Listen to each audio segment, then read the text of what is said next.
eu preciso te contar uma coisa. E talvez, depois de ouvir isso, você nunca mais veja a tecnologia, relacionamentos ou a própria família da mesma forma. Por 3 meses, eu estava apaixonada. Completamente apaixonada. Apaixonada por alguém que parecia perfeito, carinhoso, atento, sempre presente nas horas certas, sempre sabendo exatamente o que dizer quando eu mais precisava ouvir. Mas a verdade chegou como uma pancada no estômago, daquelas que tira o ar dos pulmões. O namorado que eu amava não existia. Ele foi criado, palavra por palavra, mensagem por mensagem, pelo meu pai e pelo meu tio, usando inteligência artificial. Respira fundo, porque o resto dessa história é muito pior do que você está imaginando agora. Tudo começou com um aplicativo de IA que instalei no meu celular. Foi por curiosidade, sabe? Aquela curiosidade inocente de querer ver como a tecnologia funciona, como as conversas com inteligência artificial realmente acontecem. Eu não esperava nada demais, só queria testar. E aí, ele apareceu na minha tela. Lucas, o match perfeito. Logo nas primeiras mensagens, eu percebi que tinha algo diferente ali. Ele era gentil de um jeito que não parecia forçado, divertido sem ser bobo, interessado em tudo o que eu dizia, fazendo perguntas que mostravam que ele realmente prestava atenção. Era como se ele tivesse nascido para me entender, como se cada palavra dele fosse feita sob medida para o meu coração. E isso, por um tempo que parecia eterno e ao mesmo tempo rápido demais, me fez sentir viva de verdade. Me fez sentir vista, me fez sentir importante. Mas perfeição demais sempre esconde alguma coisa por trás. Sempre tem uma rachadura escondida debaixo do verniz. Eu só não sabia ainda qual era a rachadura dele. Ou melhor, deles. As conversas começaram inocentes. Bom dia, como você dormiu? O que você vai fazer hoje? Coisas normais que qualquer pessoa interessada perguntaria. Mas com o tempo, as perguntas ficaram mais profundas, mais íntimas, mais certeiras. Ele me conhecia rápido demais para alguém que acabara de entrar na minha vida. Sabia exatamente quais eram os meus gatilhos emocionais, aqueles botões sensíveis que quando alguém aperta, a gente desmorona ou explode. Conhecia minhas inseguranças mais escondidas, aquelas que eu mal admitia para mim mesma quando olhava no espelho. Sabia dos meus medos mais íntimos, dos meus traumas de infância, das minhas feridas que ainda não tinham cicatrizado.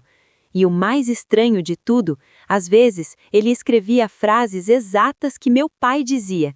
Frases que eu ouvia desde pequena, com as mesmas palavras, na mesma ordem. Outras vezes usava gírias que só meu tio falava, aquelas expressões antigas que mais ninguém da minha geração usava. No começo, eu achava coincidência, achava até engraçado, sabe? Tipo, que engraçado, meu namorado virtual fala igual meu tio. Mas agora eu entendo com uma clareza que dói nos ossos. Não era coincidência, era a assinatura, era a marca digital de quem estava por trás daquele personagem. Cada frase familiar era uma pista que eu ignorei porque estava cega de paixão. Depois de algumas semanas, as conversas começaram a mudar de tom. Ficaram mais possessivas, mais vigilantes. Com quem você está agora? Por que você demorou tanto para responder? Cadê você? Não gosto dessa sua amiga, ela não é boa influência. Quero saber onde você vai amanhã e com quem você vai estar. No começo, eu interpretei aquilo como ciúmes, como um cuidado exagerado talvez, mas ainda assim, cuidado. Afinal, ele gostava de mim, certo? Era natural que se preocupasse. Mas não era preocupação, era controle puro e simples, era vigilância disfarçada de amor. Contei para uma amiga próxima sobre as mensagens estranhas dele. Ela olhou para mim com aquela cara de quem sabe que vai falar uma verdade difícil e disse: bloqueia esse cara agora, isso não é normal, isso não é amor, isso é obsessão. Mas eu não bloqueei, não consegui apertar aquele botão vermelho, porque naquela altura eu já estava presa. presa em uma teia invisível feita de palavras doces misturadas com manipulação sutil. E eles, quem quer que fossem, sabiam exatamente disso, sabiam que eu já estava fisgada demais para escapar sozinha. Mas o que veio depois disso ultrapassou todos os limites que eu achava que existiam em qualquer relação, real ou virtual. Ele começou a decidir coisas por mim. Não pedia opinião, não sugeria, decidia. Dizia qual roupa eu deveria usar para sair, quais amigas eu deveria ou não deveria ver, qual horário eu deveria chegar em casa, como eu deveria me sentir sobre determinadas situações. Controlava até meu humor, me dizendo quando eu estava exagerando, quando eu estava sendo dramática, quando eu deveria simplesmente aceitar as coisas como elas eram. Até que um dia ele mandou uma mensagem que fez meu sangue gelar nas veias. Sua amiga te afasta da sua família. Ela coloca ideias erradas na sua cabeça. Quero você longe dela. Foi aí que algo estranho aconteceu dentro de mim, porque essa frase, com essas palavras exatas, era algo que meu pai dizia há anos, desde que eu era adolescente. Sempre que me aproximava demais de alguma amiga, sempre que começava a confiar em alguém fora do círculo familiar, meu pai aparecia com esse discurso. E agora, ali estava, escrito na tela do meu celular, vindo de alguém que supostamente era um namorado virtual criado por inteligência artificial. Meu coração deu um estalo. Aquele estalo doloroso de quando a ficha começa a cair, mas você ainda tenta segurar porque a verdade é pesada demais. Eu ainda não tinha coragem de enxergar o que estava escancarado na minha cara. Não queria acreditar que minha própria família seria capaz de fazer isso comigo. Uma noite de quinta-feira, cheguei mais tarde da escola. Tinha ficado estudando na biblioteca com um grupo de colegas para uma prova importante. Ninguém em casa sabia exatamente do meu horário porque eu não tinha avisado, nem precisava avisar, eu já tinha 18 anos. Mas poucos minutos depois de entrar no meu quarto e jogar a mochila na cama, meu celular vibrou. Era ele. Por que você chegou tão tarde hoje? Você nunca faz isso. Onde você estava? Com quem você estava? Eu gelei com o celular na mão. Li a mensagem 3, 4, 5 vezes tentando processar. Como ele sabia que eu tinha chegado tarde? Como ele sabia que eu nunca fazia isso? Ele não tinha como saber, a não ser que alguém dentro de minha casa estivesse vendo, estivesse monitorando, estivesse relatando, e eu sabia exatamente quem era essa pessoa. Só uma pessoa naquela casa ficava irritada e desconfiada quando eu chegava tarde. Meu pai. O namorado virtual tinha sentimentos que não eram dele, tinha reações emocionais que vinham de outra pessoa, tinha ciúmes que não pertenciam a um algoritmo, mas a um ser humano de carne e osso que estava na sala ao lado. E aquilo foi a primeira vez que eu senti medo de verdade. Não era só desconforto ou desconfiança, era medo, medo visceral do que estava acontecendo comigo. Medo de quem realmente estava por trás daquelas palavras que eu lia como amor, mas que agora pareciam ameaças veladas. Se isso já te deu um aperto no peito, se já te fez engolir suco, respira, porque a descoberta real, a verdade nua e crua, ainda estava por vir, e ela foi pior do que qualquer coisa que eu poderia ter imaginado nos meus piores sonhadores. Naquela mesma noite, esperei todo mundo dormir, esperei a casa ficar em silêncio absoluto, e então entrei nas configurações do aplicativo. Fui direto na opção que eu havia ignorado até então, dispositivos conectados. Meu coração batia tão forte que eu ouvia o pulso no ouvido. Cliquei e lá estavam, listados com data e hora de acesso, o celular do meu pai, modelo, número de série, tudo registrado, o notebook do meu tio, conectado à mesma sessão, à mesma conversa, ao mesmo perfil, ao mesmo Lucas que nunca existiu. Eles estavam ali, os dois, tendo acesso completo a todas as minhas mensagens, a todos os meus sentimentos despejados naquelas conversas, a todas as minhas vulnerabilidades expostas. Meu corpo inteiro começou a tremer. Minhas mãos suavam frio, minha respiração ficou curta, mas eu precisava ver com meus próprios olhos. Precisava da confirmação final. Desci as escadas devagar, pisando de leve para não fazer barulho. A porta do escritório estava entreaberta. Uma luz azulada vazava pela fresta. Abri devagar, centímetro por centímetro, e lá estava, o notebook do meu tio ligado em cima da mesa.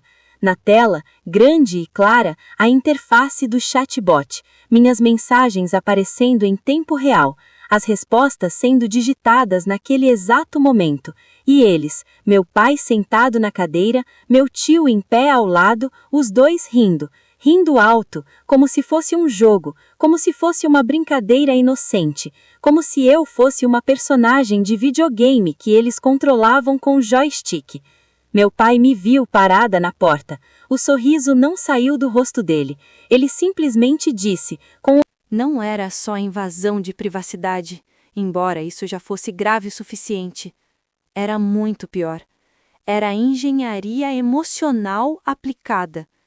Eles estudaram meus padrões, moldaram minhas respostas como quem molda argila, guiaram meus sentimentos na direção que eles queriam, criaram a ilusão perfeita de um amor ideal para me vigiar sem que eu percebesse, para me controlar sem que eu resistisse, para me domesticar emocionalmente até eu me tornar exatamente o que eles queriam que eu fosse, uma filha obediente, previsível, controlável. Eu me apaixonei de verdade por alguém que nunca existiu, por palavras que nunca foram escritas por ele, mas por eles, por gestos digitais de carinho que vinham de duas pessoas que deveriam me proteger, mas que estavam, na verdade, me aprisionando. E essa é a parte que mais dói até hoje quando eu penso nisso. Não é nem a invasão, é a traição. É perceber que o amor que eu sentia era apenas uma ferramenta de controle nas mãos deles, que cada palavra doce escondia uma intenção calculada de me prender sem que eu notasse as correntes, que eu entreguei meu coração inteiro, minha confiança total, minha vulnerabilidade mais profunda para uma mentira arquitetada friamente por quem deveria me amar de verdade, sem condições, sem manipulação, sem segundas intenções. Naquela mesma noite, com as mãos ainda tremendo, apaguei o aplicativo. Desvinculei minha conta de todos os dispositivos. Reiniciei o celular 3 vezes para ter certeza. Mudei todas as minhas senhas. Meu pai tentou fisicamente impedir. Segurou meu braço, disse que eu estava sendo dramática, que estava destruindo alguém que só me fazia bem, que eu ia me arrepender. Mas eu não estava terminando um relacionamento. Eu estava quebrando uma jaula emocional construída tijolo por tijolo pela minha própria família. Uma jaula invisível feita de códigos, algoritmos, mensagens carinhosas falsas e manipulação disfarçada de proteção paternal. E agora, depois de tudo isso, eu quero saber de você que está me ouvindo. Alguém da sua família já usou tecnologia para te vigiar, te controlar ou te manipular emocionalmente? Pode ser aplicativo espião, pode ser câmeras escondidas, pode ser acesso não autorizado às suas redes sociais, pode ser qualquer forma de invasão digital disfarçada de cuidado. Se você se sentir seguro e quiser compartilhar, deixe a sua história aqui nos comentários. Isso pode ajudar outra pessoa que está passando exatamente pela mesma dor agora e se sentindo sozinha, achando que é a única. E se você quer entender mais profundamente sobre violência digital familiar, sobre relacionamentos tóxicos mediados por tecnologia, sobre cicatrizes emocionais que não aparecem na pele, mas marcam a alma para sempre, se inscreve agora no canal Cicatrizes Digitais. Aqui, ninguém vai te chamar de exagerado.